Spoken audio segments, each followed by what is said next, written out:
Hello everyone. आज हम करेंगे चुलेस्की मेथड और स्क्वायर रूट मेथड। ये मेथड आपका काफ़ी रिजेंबल करता है आपके एलयू डिकम्पोजिशन मेथड से लेकिन यहाँ पे फ़र्क है, वो हर एक मैट्रिक्स के लिए एप्लीकेबल है।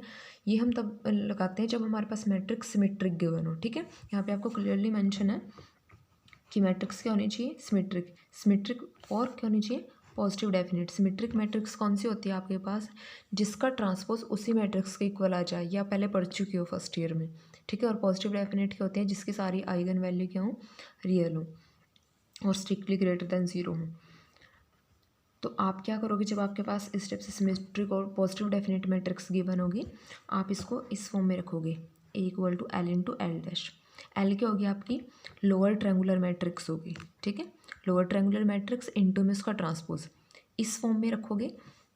उसके बाद आपको क्या करना है, यहाँ से प्रोडक्ट करके इस मैट्रिक्स का, जैसे एलयू डिकम्पोजिशन में करते थे, सेम वैसी प्रोसीजर आगे इसका सारा प्रोडक्ट करके एंट्री को कंपेयर करके आपको इस फॉर्म में रखना है। ठीक है, वहाँ पे क्या मैट्रिक्स होती थी, एल इंटू यू, यहाँ पे क्या है, एल इंटू एल डैश। तो सेम वही कि जब वैल्यू आ जाएगी तो इसको इस फॉर्म में रख देना। ए को लिया एल इंटू एल डैश, इसको क्या अज्यूम करते थे, जेड, वही किया L Z equal to P.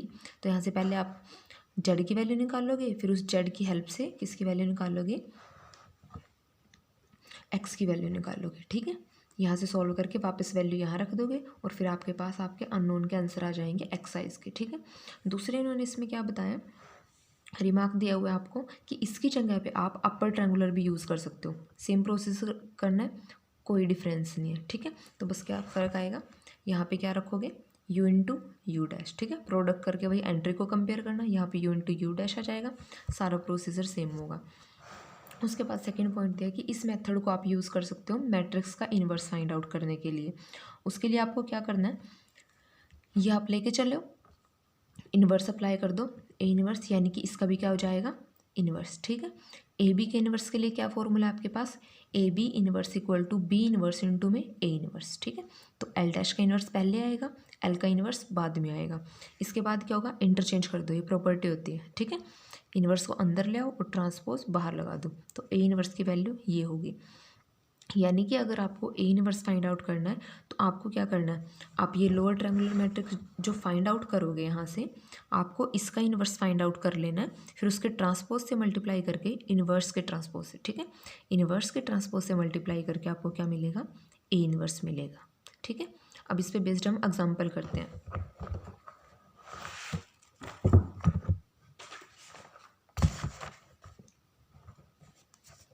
ये हमारे पास मैट्रिक्स गिवन है ए, हम इसका इन्वर्स फाइंड आउट करना है बाय यूजिंग चोलेस्की मेथड। ठीक है, तो मैंने यहाँ पे ये लोअर ट्रायंगुलर मैट्रिक्स ले लिया, यहाँ पे इसका ये ट्रांसपोज लिख दिया।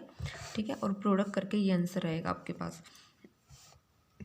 अब यहाँ पे देखो मैट्रिक्स कैसे गिवन है आपको, सिमेट्रिक मैट्रिक्स गिवन है। ठीक है, यहाँ से जो प्रोडक्ट करके आई है वो भी कैसी है, सिमेट्रिक मैट्रिक्स से आप मैच करके देख सकते हो। ठीक है, तो यहाँ पे आप या कॉलम को कंपेयर कर लो या फिर रो को कंपेयर कर लो, कोई फ़र्क नहीं पड़ेगा, कैसे भी कर सकते हो। तो मैं यहाँ पे कर रही हूँ, रो को कंपेयर कर रही हूँ। जब फर्स्ट रो को कंपेयर करेंगे तो क्या बनेगा, L11 स्क्वायर इक्वल्स टू 1। ठीक है, तो यहाँ से L11 की वैल्यू क्या आएगी, 1।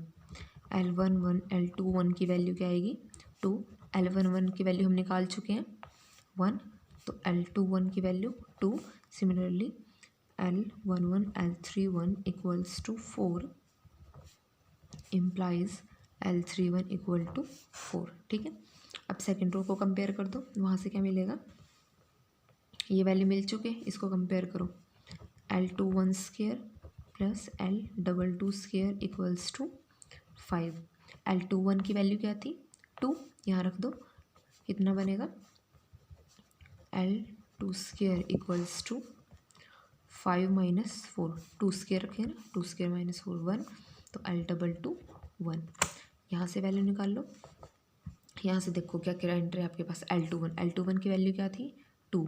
L31 की वैल्यू क्या थी, 4, कितना बनेगा, 8 प्लस L22 की वैल्यू क्या है, 1 इंटू में क्या आएगा, L32 इक्वल किसके जाएगी, 10 के, तो L32 की वैल्यू 2।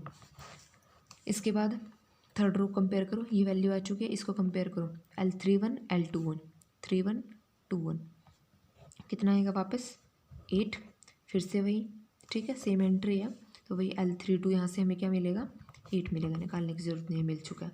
अब इसको कंपेयर कर लो लास्ट वाली को, यहाँ से क्या मिलेगा L31 स्क्वायर, 31 स्क्वायर यानी कि 16, L32 स्क्वायर, 32 स्क्वायर यानी कि 4 plus L33 square equal to किसके इक्वल जाएगा 21 के, ठीक है।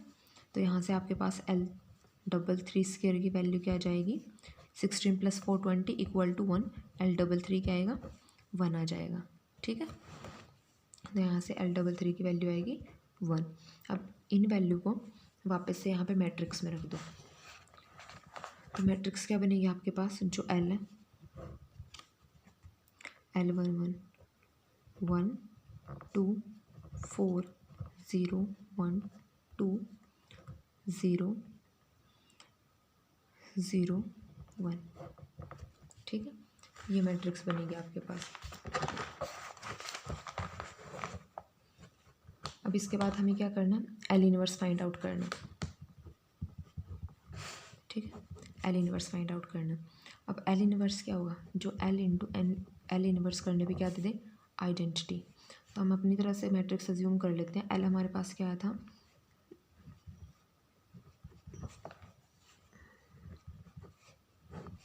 ये आया था, हम अज्यूम कर रहे हैं -0 0,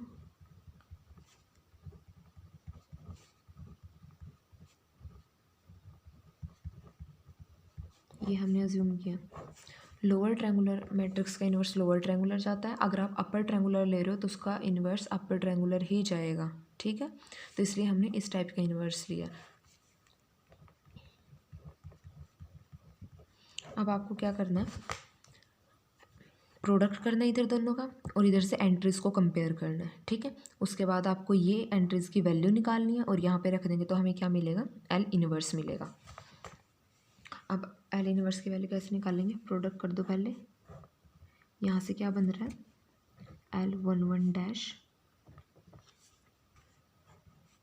यही आएगा बस, ठीक है, बाकी एंट्री 0 इक्वल टू 1, फिर करो, इधर से इधर कुछ नहीं मिलेगा, यहाँ से करो 2L11 dash plus L22 dash 0 equals to 0, ठीक है, 2 1 आएगा। तो यहाँ से L11 डैश की वैल्यू थी 1, तो L21 डैश की वैल्यू क्या आएगी -2, ठीक है।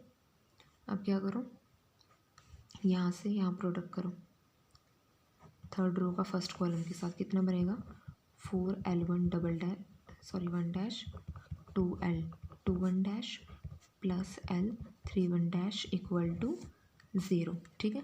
अब ये वैल्यू आ चुकी है, ये वैल्यू आ चुकी है, यहाँ पे रखो 1, यहाँ पे रखो -2, कितना बनेगा 0 बनेगा, ये हो जाएगा 4, ये 2 into -2 -4 plus L31 dash equal to 0, तो L31 डैश क्या आएगा 0।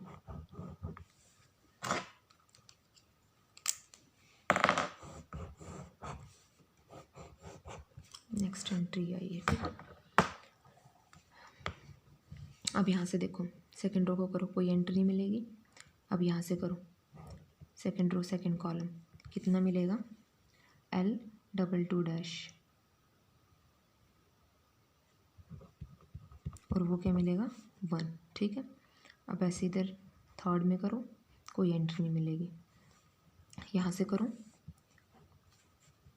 4, कुछ नहीं मिलेगा, 2L22 dash plus L32 dash equals to 0, इसकी वैल्यू कितनी है 1, तो L32 डैश कितना आएगा -2, ठीक है। ऐसे थर्ड वाले कर दो, तो L33 डैश इक्वल्स टू 1, ये आएगी वैल्यूज, ठीक है। अब आपके पास L इनवर्स देखो क्या बना,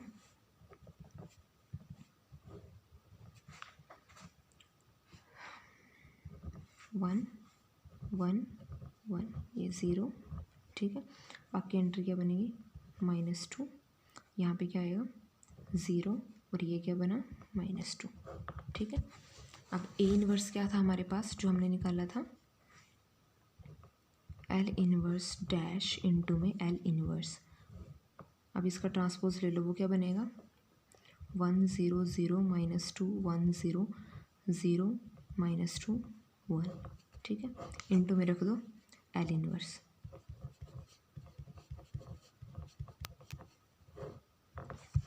जो प्रोडक्ट करके वैल्यू आ रही है आपके पास वो आ रही है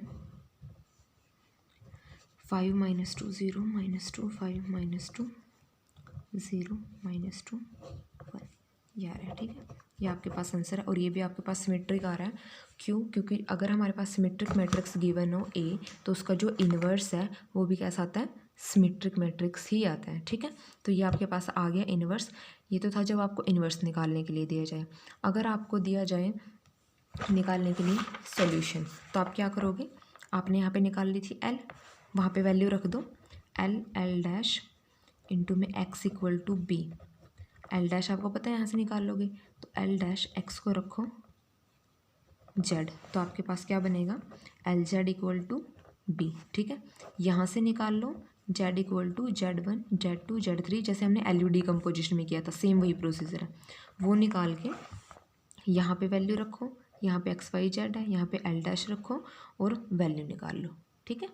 तो ऐसे यहाँ से आप सॉल्यूशन भी निकाल सकते हो इसलिए, ठीक है। आई होप आपको ये समझ आ गया होगा। फिर भी कोई डाउट हो तो आप पूछ सकते हो। Thank you.